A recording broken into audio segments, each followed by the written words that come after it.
So hello everyone, how are you all. कैसे हैं आप सभी लोग। आई होप आप सभी लोग अच्छे होंगे, आपकी पढ़ाई अच्छे से चल रही होगी। तो गाइस, आज हम सभी लोग एनवायरमेंटलिस्ट बनने वाले हैं। एनवायरमेंटलिस्ट का मतलब होता है पर्यावरणविद, यानी कि हमारे चारों तरफ जो पर्यावरण है, हमारी जो पृथ्वी है, उसमें काफ़ी सालों से बहुत सारी घटनाएं हो रही है, बहुत सारी ऐसी चीज़ें हो रही है जो कि प्रत्यक्ष या अप्रत्यक्ष रूप से हमारे जीवन को बहुत ज़्यादा प्रभावित करती है। ना केवल हमारे जीवन को, बल्कि हमारे आने वाली जो जनरेशन है, जो पीढ़ियां हैं, उन्हें भी बहुत ज़्यादा प्रभावित करने वाली हैं। तो उन सभी चीज़ों की जानकारी आज हमें हमारे इस चैप्टर से मिलने वाली है। तो इस चैप्टर को देखेंगे, समझेंगे, पढ़ेंगे, हमारे क्या कंसर्न्स हैं, हमारी क्या चिंताएं हैं, हमारे सामने किस तरह की परिस्थिति आज है और आज से 20-25 साल पहले हमारे सामने किस तरह की परिस्थिति थी, किस तरह से हरित क्रांति जो है उसने इतिहास में और पर्यावरण के क्षेत्र में एक बहुत ही महत्वपूर्ण भूमिका निभाई, और अलग अलग पर्यावरणविद या विद्वान लोग जो हुए हैं उन्होंने इन सारी चिंताओं को कैसे बताया है। तो आज का हमारा चैप्टर है the ailing planet, the green movement role. ठीक है, इसके बारे में हम बात करने वाले हैं। क्लास 11th का हॉर्नबिल बुक का चैप्टर है, चैप्टर नंबर 5। इसका फर्स्ट लेक्चर आज हम लोग देखने वाले हैं। तो आई होप मोटे मोटे तौर पर तो पता चल ही गया होगा कि आज की कक्षा में ज्ञान का वितरण होने वाला है बहुत ज़्यादा, और कहते हैं ना कि हमारी आंखें खोल देगा ये चैप्टर कि हम किस तरफ जा रहे हैं। ठीक है, चलिए गाइस, तो स्टार्ट करते हैं हमारे इस चैप्टर को। चलिए तो देखते हैं हमारा the ailing planet, the green movements role. Nani Palkhivala जो है उन्होंने इसे लिखा है, इसकी राइटर है। एक्चुअली ये एक चैप्टर की तरह नहीं लिखा गया था, ये इंडियन एक्सप्रेस के अंदर इन्होंने एक आर्टिकल लिखा था। ये जो आर्टिकल जिस तरीके से लिखा हुआ है ना, इस तरीके से एक आर्टिकल लिखा था। उस आर्टिकल के हिसाब से हमें ये चैप्टर मिला है कि आर्टिकल में क्या क्या लिखा हुआ था, उसे हमारे कोर्स में एक चैप्टर बना दिया गया है। आपको एक्सप्रेशंस कुछ देखने हैं जो आपको आपकी बुक के अंदर मिल जाएंगे, और उनके मीनिंग जो है कॉन्टेक्स्ट में, आप किस कॉन्टेक्स्ट में या किस संदर्भ में उनके मीनिंग को कहा गया है वो हमें देखना है। The following article was written by Nani Palkhivala and publish in the Indian Express on 24 November 1994। तो ये फॉलोइंग यानी कि आगे जो हम चैप्टर के रूप में पढ़ने वाले हैं, वास्तविकता में वो क्या है, एक आर्टिकल है। एक आप आर्टिकल को निबंध मत कहिए, निबंध की जगह लेख कह दीजिए, ज़्यादा अच्छा लगेगा। ठीक है, तो एक लेख है जो कि अखबार में प्रकाशित हुआ था, पब्लिश हुआ था इंडियन एक्सप्रेस नाम के अखबार में 24 नवंबर 1994 को। तो 94, अभी देखो क्या चल रहा है, 2022 चल रहा है, ये 1994 में पब्लिश हुआ था। तो सोचो कि तब कंसर्न कितने थे, तो अब कंसर्न कितने ज़्यादा हो जाएंगे। The issues that he raised regarding the declining health of the earth continue to have relevance, कि किस तरीके से जो मुद्दा है जो कि उठाया गया है इसमें, कि हमारा जो प्लेनेट है, हमारी जो अर्थ है, उसका स्वास्थ्य किस तरीके से गिरता जा रहा है और लगातार वो अधोपतन की ओर, यानी कि स्वास्थ्य जो है वो खराब से खराब होने की ओर आगे अग्रसर हो रहा है या निरंतर हो रहा है। वन कैन नॉट रिकॉल, कोई भी इंसान जो है वो वापस याद नहीं कर सकता, उस बात को स्मरण नहीं कर सकता, एनी मूवमेंट, किसी भी ऐसे अभियान को इन वर्ल्ड हिस्ट्री, इस पूरे विश्व के इतिहास में, which has gripped the imagination of the entire human race so completely। यानी कि इतिहास के अंदर अगर आप विश्व इतिहास में देखोगे तो कोई भी ऐसा अभियान याद नहीं कर सकता जिसने कि बहुत ज्यादा आकर्षित किया हो या बहुत ज्यादा करीब से देखा हो, जकड़ के रखा हो इमेजिनेशन या कल्पना को of the entire human race, जिस किसी अभियान ने पूरी मानव प्रजाति को प्रभावित किया हो। देखो, भारत में अगर कोई मूवमेंट हुआ तो भारत के लोग उससे प्रभावित हुए, अमेरिका में कोई मूवमेंट हुआ तो अमेरिका में लोग उससे प्रभावित हुए। ऐसा कौन सा अभियान था या ऐसा कौन सा मूवमेंट था जिससे पूरी मानव प्रजाति जो है वो पूरी तरीके से उससे प्रभावित हुई, एंड सो रैपिडली, और बहुत ही तेजी से, एज द ग्रीन मूवमेंट, जैसा कि ग्रीन मूवमेंट है। यानी कि इसको हम कहते हैं हिंदी में हरित क्रांति, आप कह सकते हैं। कौन सी क्रांति है ये? हरित क्रांति, जिसे ग्रीन रेवोल्यूशन के नाम से भी जाना जाता है। तो मतलब ऐसा और कोई मूवमेंट हुआ ही नहीं जिसने पूरी मानव प्रजाति को प्रभावित किया हो जैसा कि ग्रीन मूवमेंट था, which started nearly 25 years ago, जो लगभग 25 साल पहले शुरू हुआ था। इन 1972 1972 में the world's first nationwide green party was founded in New Zealand. तो 1972 के अंदर सबसे पहली बार ऐसा हुआ था कि नेशन वाइड यानी कि सभी राष्ट्रों में फैली हुई ग्रीन पार्टी जो है उसकी स्थापना की गई थी। उस फाउंडेड का मतलब स्थापना की गई थी न्यूजीलैंड के अंदर। सिंस देन, तब से the movement has not looked back, इस पूरे के पूरे मूवमेंट ने कभी भी पीछे मुड़कर नहीं देखा।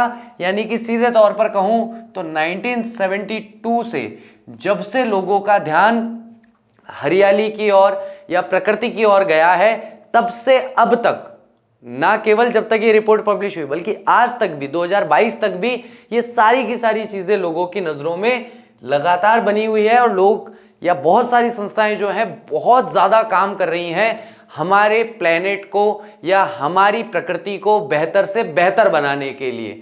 We have shifted one hopes irrevocably from the mechanistic view to holistic.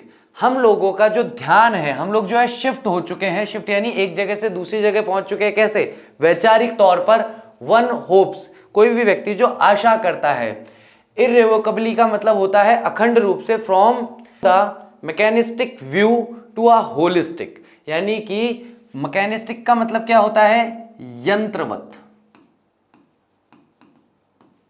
एक मशीन की तरह केवल और केवल अपनी आवश्यकता पूर्ति के लिए सोचना। मशीन में कोई भावनाएं होती है क्या? समझ होती है क्या? उसको जिस चीज के लिए सेट कर दिया जाता है वो उसी चीज पे काम करती रहती है। तो मनुष्य जो है वो भी मशीन की तरह हो गया और केवल प्रकृति का इस्तेमाल किसके लिए कर रहा है? अपनी आवश्यकताओं को पूरा करने के लिए, चाहे उसके लिए इस्तेमाल कर करके प्लेनेट की जान ही क्यों ना निकाल दे।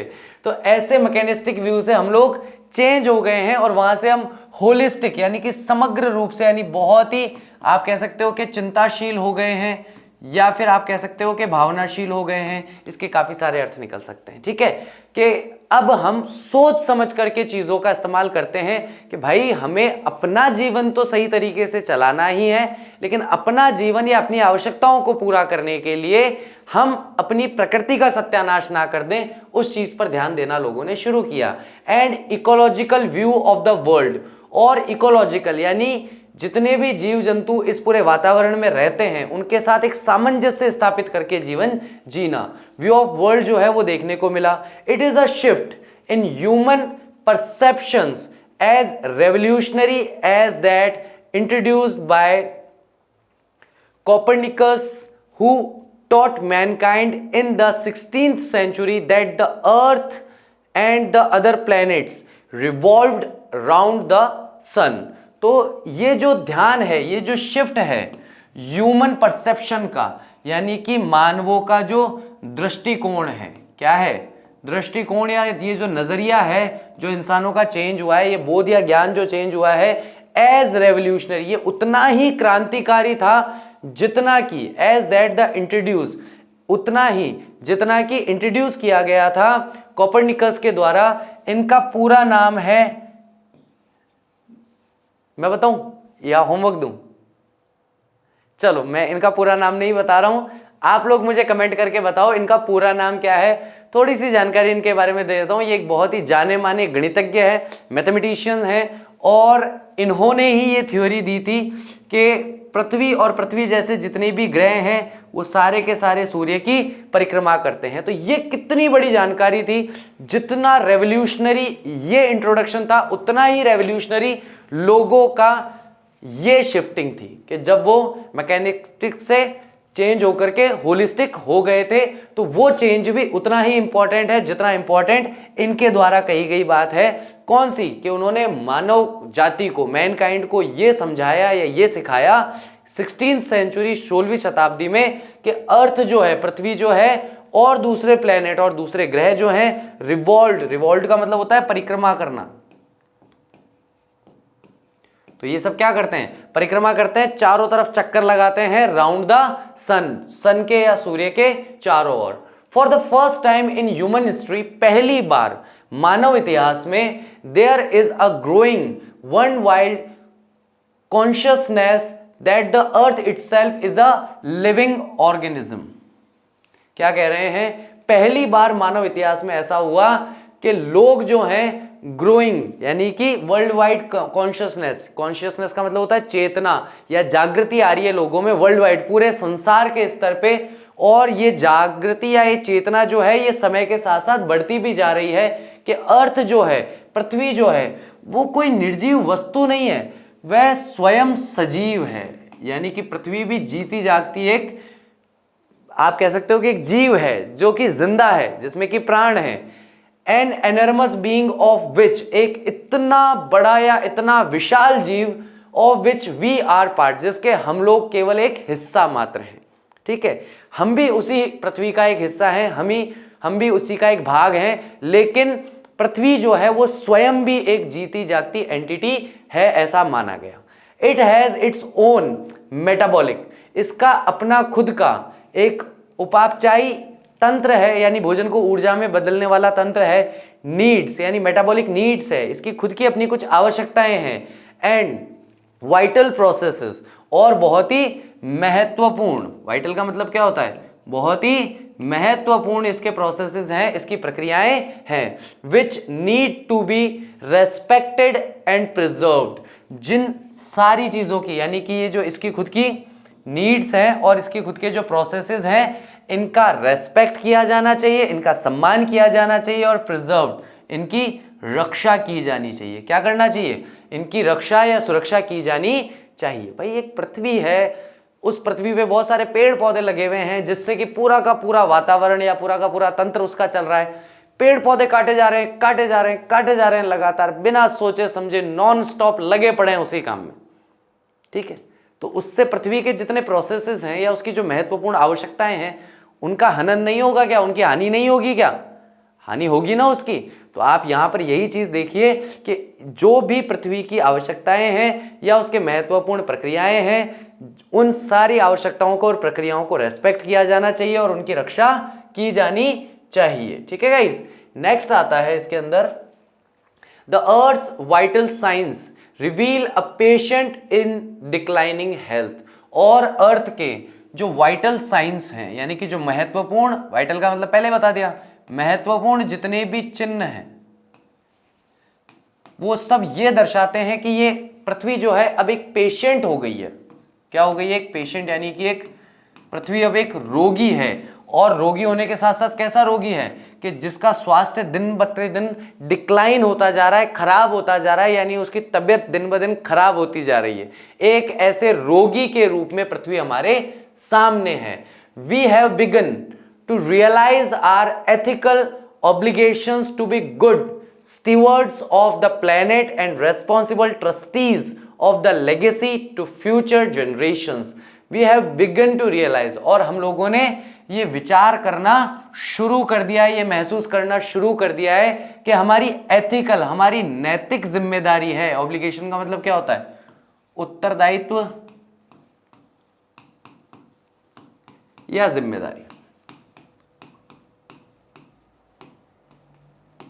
ठीक है, तो ये हमारी उत्तरदायित्व है, हमारी जिम्मेदारी है नैतिक तौर पर कि हम लोग अच्छे स्टीवर्ड्स बने, प्रबंधक या भंडारी बने इस पृथ्वी के, ऑफ द प्लेनेट, इस ग्रह के।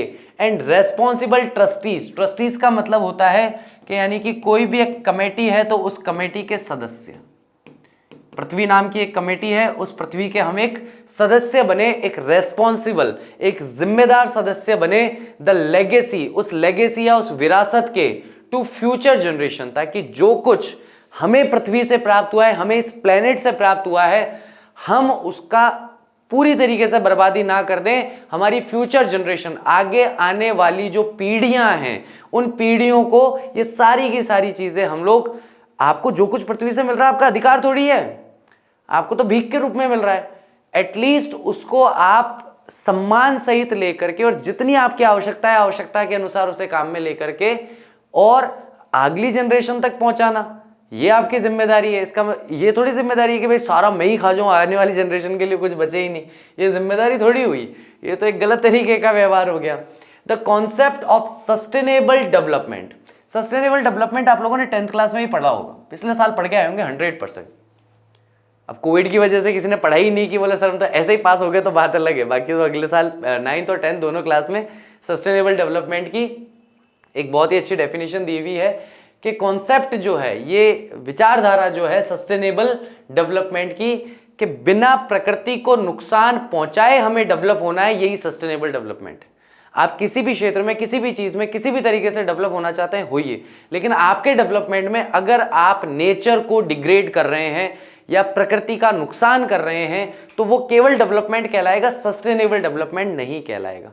बंजर जमीन पर मकान या फैक्ट्री इत्यादि लगाना और उससे डेवलपमेंट का काम करना, दैट इज सस्टेनेबल डेवलपमेंट। लेकिन उपजाऊ भूमि को बर्बाद करके, उसे बंजर बना के फिर उस पर कोई काम करना, या फिर उस पर या उपजाऊ भूमि पे कोई बिल्डिंग खड़ी कर लेना, ये सस्टेनेबल डेवलपमेंट नहीं है। ये केवल इसे आप डेवलपमेंट कह सकते हो कि हाँ भाई देखो विकास हो रहा है चारों तरफ, लेकिन सस्टेनेबल नहीं है, क्योंकि आप प्रकृति को नुकसान पहुंचा करके विकसित हो रहे हैं। ठीक है। वॉज पॉपुलराइज्ड इन 1987। ये बहुत ही ज्यादा इसे प्रसिद्ध किया गया था 1987 के अंदर by the world commission on environment and development. किसके द्वारा किया गया था? तो ये संस्था का नाम है, एज इट इज आपको रखना है, इसका हिंदी अनुवाद मत कर लेना। The world commission on environment and development. In its report, और इसकी रिपोर्ट में इट डिफाइंस, ये पूरी तरीके से व्याख्या करता है, परिभाषा देता है, द आइडिया, इस आइडिया, इस विचार का, एज जैसे कि development that meets the needs of the present without compromising the ability of future generation to meet their needs. बहुत बढ़िया, बहुत ही शानदार बात कही है यहां पे। डेवलपमेंट का यह मतलब है कि जो वर्तमान समय की सारी आवश्यकताओं को पूरा करे, लेकिन विदाउट कॉम्प्रोमाइजिंग, कॉम्प्रोमाइज मतलब किसी भी चीज को संकट में डाले बिना, the ability of future generation to meet their needs, के जो एबिलिटी है, जो योग्यता है फ्यूचर जनरेशन की, आगे आने वाली पीढ़ियों की, टू मीट देयर नीड्स, के उनकी आवश्यकताएं भी उस समय में पूरी होती रहें। जैसे कि without stripping the natural world of resources future generation would need, यानी कि बिना उन चीजों को छेड़खानी करे, या उन चीजों को, स्ट्रिपिंग का मतलब खाली ना कर दो उस चीजों को, उन नेचुरल वर्ल्ड की चीजों को, उन रिसोर्सेज को। ठीक है, यानी कि रिसोर्सेज का मतलब क्या होता है? संसाधनों को फ्यूचर जनरेशन वुड नीड, जिनकी आवश्यकता फ्यूचर जनरेशन को होगी। 10th क्लास का जो सबसे पहला चैप्टर है ना, हाँ 10th क्लास का सबसे पहला चैप्टर, उसके अंदर आपको बताया गया है रिसोर्सेज के बारे में, बहुत अच्छे से, बहुत डिटेल से उसमें बताया गया है, उसे देखा जा सकता है, resources of future generation need. ठीक है। In the zoo at Lusaka, Lusaka के अंदर एक जू है, एक जू को क्या बोलते हैं हम लोग? चिड़ियाघर है, एक चिड़ियाघर है जो कि जाम्बिया में है। देयर इज अ केज, वहां पर एक पिंजरा रखा गया है। वेयर द नोटिस रीड्स, जहां पर एक नोटिस लगाया गया है जिसपे क्या लिखा गया है? The world's most dangerous animal, और मतलब एक इस तरीके का एक केज है, पिंजरा है, और उसके ऊपर एक नोटिस लगाया गया है कि भैया इस पिंजरे के अंदर वर्ल्ड का मोस्ट डेंजर एनिमल बंद है। Inside the cage there is no animal, और उस केज के, उस पिंजरे के अंदर कोई भी एनिमल नहीं है, बट अ मिरर, बल्कि वहां पर एक क्या लगा हुआ है? एक बड़ा सारा कांच लगा हुआ है। तो उसमें अगर आप अपने आप को देखेंगे ना, तो आपको लगेगा कि इस पिंजरे में मैं ही बंद हूं, क्योंकि सलाखें हैं और आगे कांच है। आप उसको देखोगे तो कांच में कैसा प्रतिबिंब बनेगा कि एक जानवर जो सलाखों के पीछे बंद है, और वो जानवर कौन है? इंसान, या स्वयं वही व्यक्ति जो उसे देख रहा है। वेयर यू सी योरसेल्फ, जहां आप अपने आप को देखते हैं। Thanks to the efforts of number of agencies, यानी कि इतनी बड़ी संख्या में जो एजेंसीज हैं, जो संस्थाएं हैं, उनके जो प्रयास हैं, उनका बहुत बहुत धन्यवाद। इन डिफरेंट कंट्रीज, जो अलग अलग देशों में है। A new awareness has now downed upon the most dangerous animal in the world. तो नई अवेयरनेस या नई जागरूकता जो है वो फैलाई जा रही है उन लोगों के बीच में जो मोस्ट डेंजरस एनिमल हैं इस संसार के, यानी कि इंसानों के बीच में जागरूकता फैलाई जा रही है, अवेयरनेस फैलाई जा रही है। He has realized the wisdom of shifting from a system based on domination to one based on partnership. शानदारी 2 वर्ड, बहुत ही बढ़िया 2 शब्द, ठीक है। ही हैज रियलाइज्ड, वह जानवर यानी वह मनुष्य जो है महसूस कर चुका है, समझ चुका है, उसे रियलाइज हो गया द विजडम ऑफ शिफ्टिंग, कि कितनी बुद्धिमता है या कितनी बुद्धिमानी का काम उसने किया है शिफ्ट होकर के, एक जगह से दूसरी जगह पर शिफ्ट होकर के या विचारधारा को बदल करके। From a system based domination, यानी कि एक तंत्रपूर्ण डोमिनेशन, यानी किसी भी चीज पर अपना हक जमाना, अपना अधिकार जमाना या किसी चीज को नष्ट करने के लिए पीछे लग जाना उसके। तो पहले क्या था, सिस्टम बेस्ड डोमिनेशन हो रहा था प्रकृति पर, कि भाई एक सिस्टमैटिक तरीके से प्रकृति को नुकसान पहुंचाया जा रहा था, प्रकृति का हनन किया जा रहा था, to one based on partnership. और वहां से आज का इंसान जो है शिफ्ट हो गया है और अब वो डोमिनेशन नहीं करता, अब उसकी प्रकृति के साथ क्या है, पार्टनरशिप है। तुम मेरा ध्यान रखो, मैं तुम्हारा ध्यान रखता हूं, इस तरीके से पार्टनरशिप। मतलब बहुत ही ऑप्टिमिस्टिक वे में इस आर्टिकल को लिखा गया है। मुझे सबसे अच्छी बात यही लगी, मुझे ठीक से ध्यान नहीं है लेकिन 11th या 12th क्लास के एक लेक्चर में मैंने कहा था कि मेरी कोशिश रहती है कि नए विद्यार्थी या नई जनरेशन जो है वो नकारात्मक वाक्यों से दूर रहे, नेगेटिव सेंटेंसेस, नेगेटिव थॉट्स, इन सब से दूर रहे। क्यों दूर रहे? जैसे कि मैंने एक बार एग्जाम्पल दिया था, सच में याद नहीं आ रहा, मैं कोशिश कर रहा हूँ कि 11th में दिया था कि 12th में दिया था।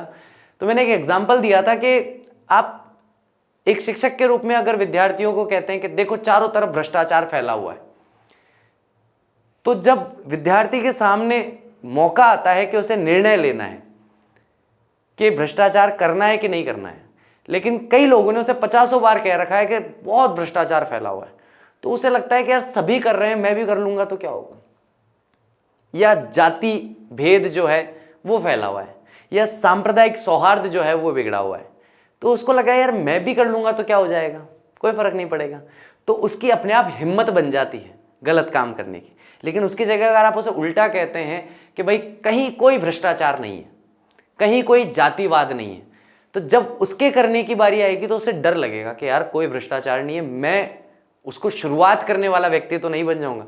इस तरीके से जब विद्यार्थी सोचता है तो अपने आप गलत चीजों से दूर रहता है। इसलिए कोशिश रहती है कि नकारात्मक वाक्यों का ज्यादा प्रयोग ना हो, ऑप्टिमिस्टिक यानी कि आशावादी वाक्यों का प्रयोग हो, ताकि विद्यार्थी या आप लोग जो हैं वो ज्यादा से ज्यादा उसे आत्मसात कर सकें।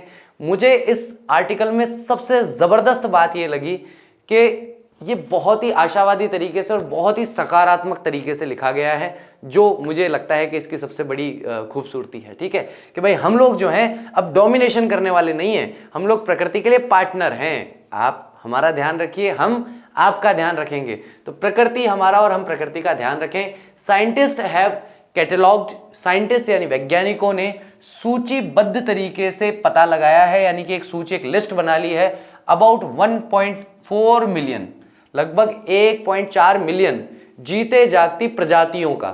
स्पीशीज का मतलब क्या है? प्रजातियां। With which Mankind shares the earth, जिनके साथ मानव जाति पृथ्वी पर रहती है। एस्टिमेट्स वेरी वाइडली, वेरी का मतलब ये VERY वाला नहीं है, वेरी का मतलब बदल जाना। ठीक है, बदलाव, आप इसे बदलाव कह सकते हैं। ठीक है, बदलाव वह कर दिया मैंने, इसको वह करना बदलाव। ठीक है, तो वेरी यानी कि चीजें बदलती रहती है, वेरी करती रहती है, ऐसे कहते हैं। वाइडली जो कि बहुत ही बदलती रहती हैं अलग अलग तरीके से और बहुत ही बड़े तौर पर। As regards the still uncatalogued living species, जैसे कि जिनके बारे में कहा जाता है कि अभी भी, स्टिल अभी भी जिनका पता नहीं लगाया जा सका है, ऐसी लिविंग स्पीशीज भी देखी जाती हैं जो अभी तक इस कैटलॉग के अंदर, इस सूची के अंदर अभी तक जिनका नाम शामिल नहीं है।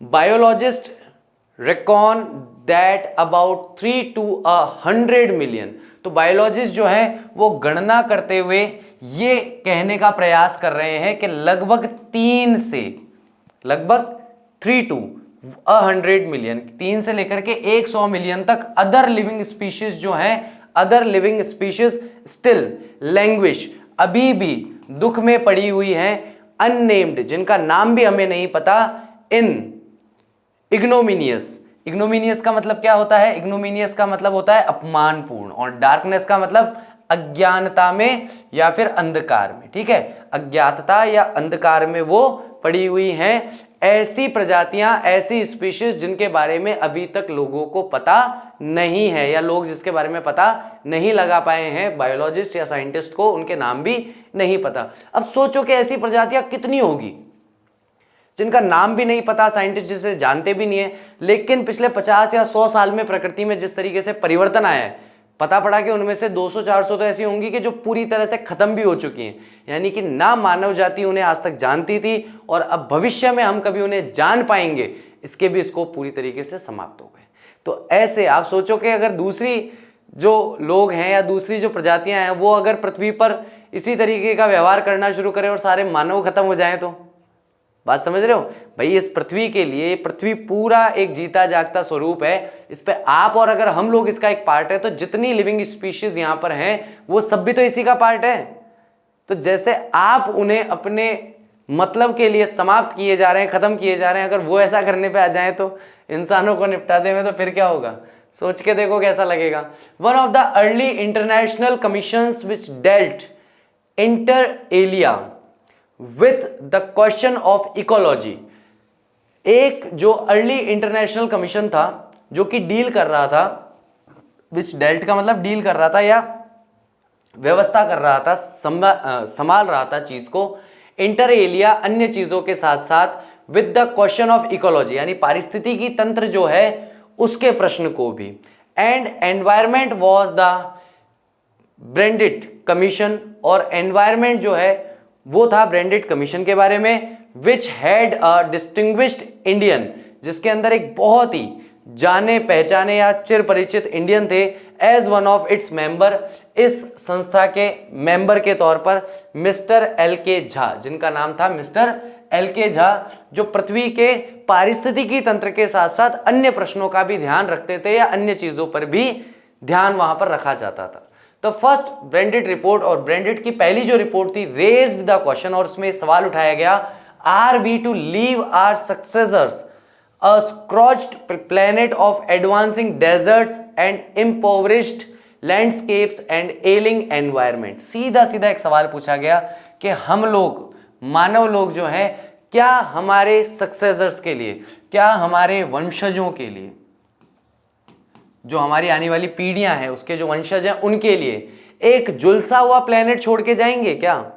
एक ऐसा जिसको पूरा निचोड़ लिया हो हमारे पूर्वजों ने, ऐसा छोड़ करके जाना चाहते हो अपने आने वाले वंशजों के लिए, जहां पर आगे बढ़ते हुए डेजर्ट्स होंगे, यानी कि दूर दूर तक चारों तरफ कहीं पे भी हरियाली नहीं दिखाई देगी, चारों तरफ फैले हुए केवल आपको डेजर्ट्स ही दिखाई देंगे, रेगिस्तान दिखाई देंगे, इम्पोवरिश्ड बिगड़ा हुआ सा या क्षतिग्रस्त सा लैंडस्केप होगा, जितना भी भूभाग है वो सब टूटा फूटा नष्ट हुआ हुआ, एंड एलिंग एनवायरमेंट, और बीमार पड़ा हुआ एनवायरमेंट या बीमार पड़ा हुआ वातावरण, क्या हम उन्हें देखकर जाना चाहते हैं? सीधा सवाल है, आप अपनी अगली पीढ़ी को पृथ्वी जो है किस हाल में छोड़कर जाना चाहते हो, पृथ्वी किस हाल में देकर जाना चाहते हो या संभला कर जाना चाहते हो, ये यहाँ पे सीधा प्रश्न पूछा गया है।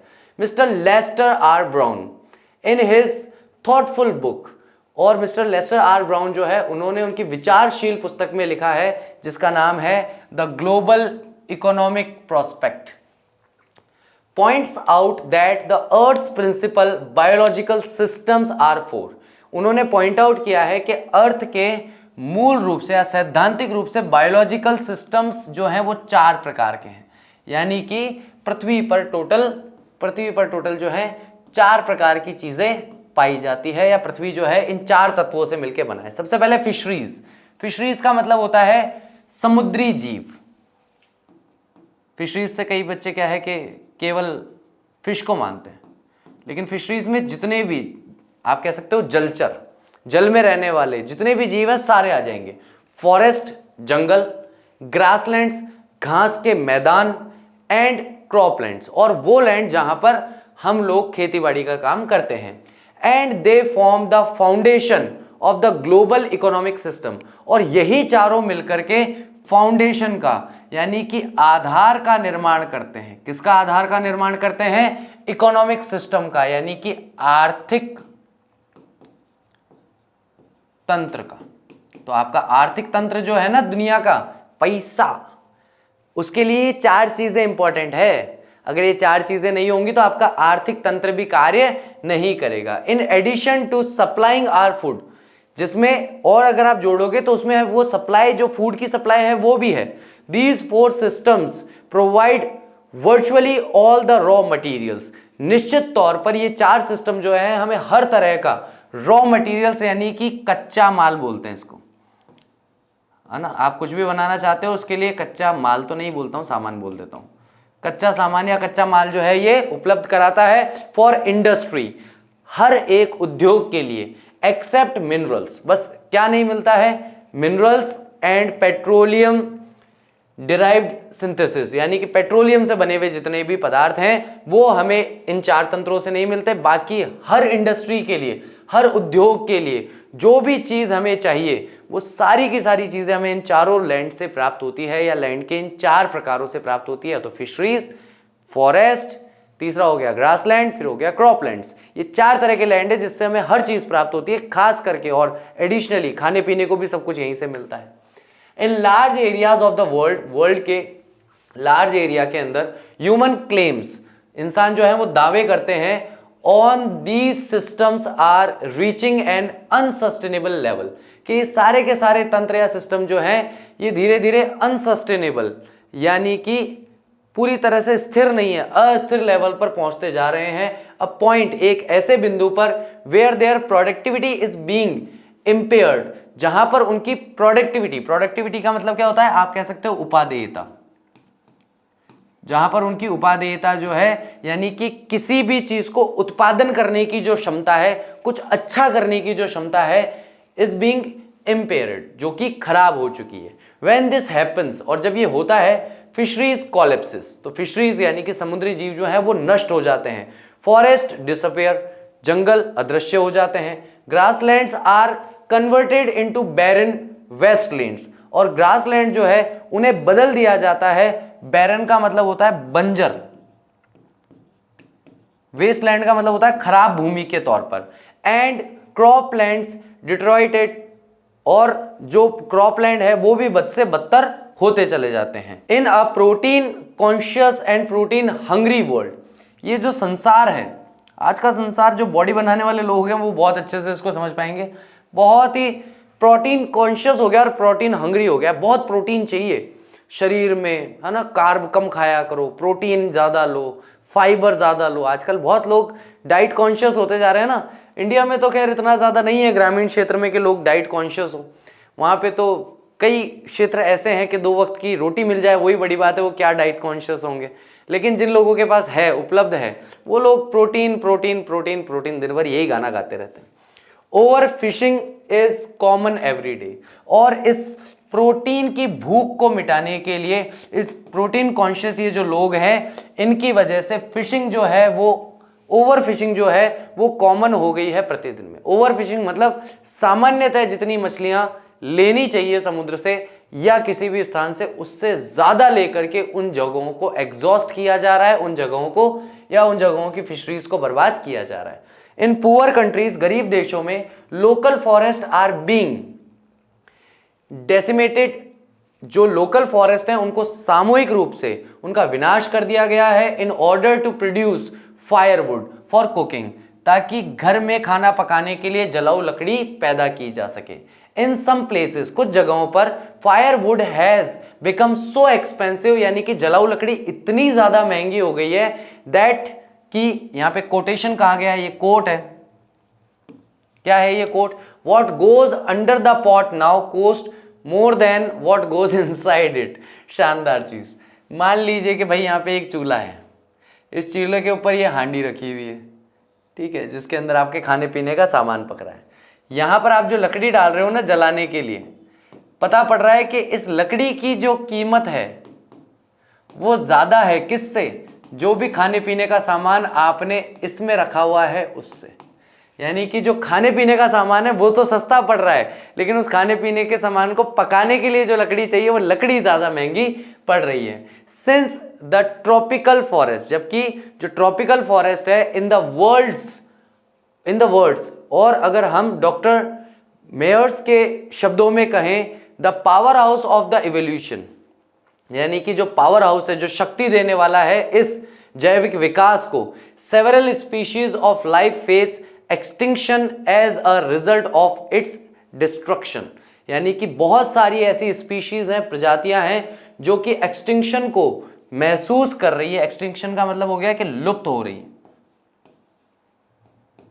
लुप्त प्राय, है ना, as a result of its destruction. जैसे जैसे हम प्रकृति का नाश कर रहे हैं, डिस्ट्रक्शन कर रहे हैं, विनाश कर रहे हैं, वैसे वैसे ये कार्य होता जा रहा है, नतीजा यही इसका निकल रहा है। It has been well said that forest preceded mankind, ये अच्छी तरीके से ये कहा गया है, इट हैज वेल सेड, सही बात कही गई है कि फॉरेस्ट जो है प्रिसीड, यानी कि फॉरेस्ट जो है वो मानवों से पहले आए हैं, मैनकाइंड यानी मानव प्रजाति आने से पहले फॉरेस्ट आए।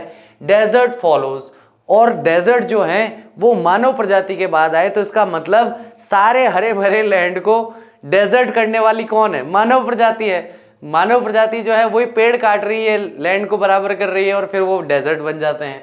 तो इस तरीके से कहा गया है the world's ancient patrimony of tropical forest is now eroding.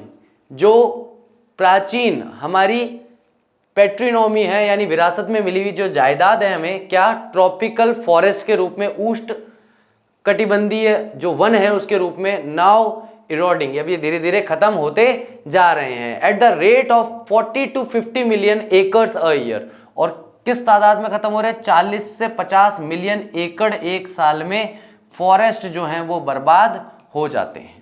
And the growing use of dung for burning deprives the soil of an important natural fertiliser. और जितना हम डंग यानी गोबर वगैरह ये सारी चीजें जो जलाते हैं जिससे कि राख पैदा होती है, उसकी वजह से सॉइल जो है, जो कि एक नेचुरल फर्टिलाइजर है, उसको और ज्यादा वो बर्बाद कर रहा है। यानी कि जो नेचुरल फर्टिलाइजर के रूप में जो डंग मिल सकता था सॉइल को, वो भी अब हम जला देते हैं, तो उस वजह से सॉइल जो है वो भी धीरे धीरे बर्बाद होती जा रही है और उसका स्वाभाविक फर्टिलाइजर भी उसे नहीं मिल रहा। द वर्ल्ड बैंक एस्टिमेट्स, तो वर्ल्ड बैंक अंदाजा लगाता है that a 5-fold increase in the rate of forest planting is needed to cope up with the expected fuel wood demand in the year 2000। यानी कि 5 गुना आज की तारीख में जितने पेड़ उगाए जा रहे हैं, ये बात है तब की 1994 की, तो 1994 के अंदर जाकर के जो हमारा वर्ल्ड बैंक है वो ये कह रहा था कि भैया 5 गुना ज्यादा पेड़ उगाओगे तब हमारी फायरवुड की आवश्यकता पूरी होगी, जो ईयर कौन से ईयर में आने वाली है? ईयर 2000 के अंदर। यानी कि 6 साल बाद हमें जितने पेड़ों की आवश्यकता है जलाने के लिए, उतने पेड़ अगर हमें चाहिए तो हमें आज से ही 5 गुना ज्यादा पेड़ उगाने चाहिए। और अब तो 2022 आ गया, किसी ने नहीं उगाए ठीक है, तो ऐसी कंडीशन है। तो सोचो तब कंडीशन इतनी बुरी थी तो अब कितनी ज्यादा बुरी होगी। तो गाइज ये बहुत ही इंटरेस्टिंग चैप्टर है, बहुत ही ऑप्टिमिस्टिक चैप्टर है। तो आई होप आप लोगों को लेक्चर पसंद आया होगा, लेक्चर अच्छा लगा होगा। मुझे 5 कारण तो बता दो।